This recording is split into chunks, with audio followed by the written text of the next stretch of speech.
illegal to snap.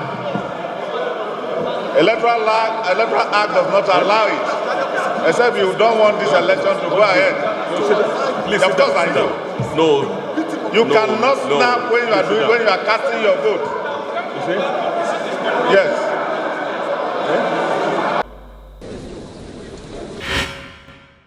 Let's move on to something that actually happened this week that has caused a lot of buzz, and which is a video that has been circulating on social media, which showed a lot of senators while they were voting in for the principal officers, that's the Senate President and his deputy. They were taking pictures of who they voted for, and in the video you could hear the clerk of the Senate saying, do not take pictures, you're not supposed to do that, because it's a secret ballot, isn't it? Supposed to be so. Right. So why were they taking those pictures? A lot of people have asked, does it mean they want to show to whoever it is they're trying to please, oh, we voted for you, so remember to thank me later, however it is you thank me? In fact, or why would that happen? There is even a story that says that the pictures was necessary for them to collect their dollars. In fact, some people even said, I haven't seen the video. I saw one clip that it wasn't clear to me. Somebody was even alleging that one of them had even the dollars in an envelope by the side at the time he was snapping. So yet to be authenticated, and experts can review that and come up with evidence. I was even told this afternoon that Senator Alindume had gone to court on the premise of that, to say that that is a violation of the laws regulating election. I do not expect that he goes through that route, but that is a very bad precedent. And it is symptomatic of what has been happening in the National Assembly. From 1999 up until 2015, no bill goes to the National Assembly without accompanying dollars. And that is why from 2015, when the president was sending bill without money, it became an issue. The time is right for us as a country to stand on our feet and ensure that the National Assembly's members are made to account. Otherwise, what has happened, if this video is authenticated, that is the greatest slap on democracy. That for you to choose me, I have to give you dollars. And then for you to confirm to or prove to me that you actually chose me, you have to snap it. Most of the people that were shown snap it, first of all, there is no basis for you to take photograph or snap of whatever that transpires there. It is meant to be a closed ballot system. The idea behind it is that nobody should know who you're voting for. If you go and snap, that means you are going to disclose it to someone. Vote buying. That is vote buying. That's vote buying. The bad thing about vote buying is that our law says it's a criminal offense. That is the point. And when you look at these videos, it really shocked a lot of Nigerians to see that. And it's not good for your party, as a matter of fact. Now, here's another thing that goes with that. And you know, it's great that you brought in the legality of this, because I was about to ask you, I mean, you are a lawyer. And earlier, just about 24 hours or less before the election at the Senate and the House of Representatives, a court had actually ruled that the elections at the NAS should be open ballot. But before that was commenced, the clerk said he heard about it, but he has not received a directive to that effect. Now, my question is, can anybody, example, Alindume, can he challenge the results of that election based on that premise? I mean, as a lawyer, is that even a possibility? Yeah, he can challenge it if he can establish that the National Assembly was indeed served. Because if there is an order, you ought to have been served with the order.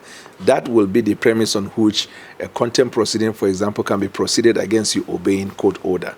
And I recall that the clerk of the House said he heard just like everyone else through the media, but he was not served. So as long as you cannot show, and you know, service of court process is also evidence. When the bailiff of the court or whoever it is effecting the service of the order of the court, there must be what will return to the government, evidence that will return, to the court, showing that you were actually served. So for Alindume to succeed, he has to establish that the National Assembly clerk was in fact served before the commencement of the voting that day. But if you can't establish that, there is no basis. Daniel Blala, in just a few days of the Ninth Senate, so much has come up. Right. I mean, the election of the principal officers, pictures of that circulating, the appointments by Ahmad Lawan. Oh, may I not forget, remember, Bajabia Miller just told the president, according to reports, that he is going to carry everybody along, meaning that he's open to even giving opposition PDP and other parties heads of standing committees. So that's another one on the side. To be quite frankly, the national chairman of the party will tell you he does not want any post to be given to the opposition. He was very express about that in April. I don't subscribe to that as a party member. I believe that ultimately we want good governance, and you cannot deliver it until you collaborate and cooperate. That is why there is this thing called bipartisanship. The concept of lobby emanated from America.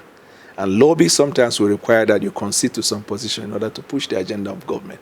And I believe that the National Assembly, members of APC, should be wise enough to know so we can advance the agenda of this government.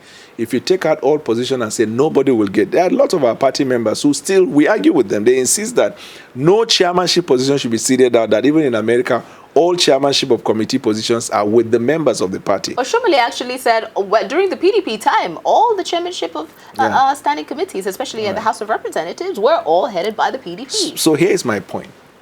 Under a normal circumstance where, you see, PDP is a problem in Nigeria. Assuming PDP is not a problem, we can have all the chairmanship position and still move forward. But for PDP to even come out with a candidate to stand in for Senate President position, that tells you the kind of problem they have. They are suffering from post-election traumatic disorder. So that is why nothing works without compromise on their own. So, to them, you have to concede some things to them. So it now behoves on the respective leaders of the houses. If you are a Senate President and you can convince members of PDP that without them having the chairmanship position, they can still be compensated. For example, if I want to be a member of the Committee on Oil and Gas, and you take me there, you've to a large extent you've compensated me, because you could have as well sent me to Youth and Development, where people believe there is nothing there. And that also explains why people believe there is corruption in the National Assembly when people begin to jostle for certain positions.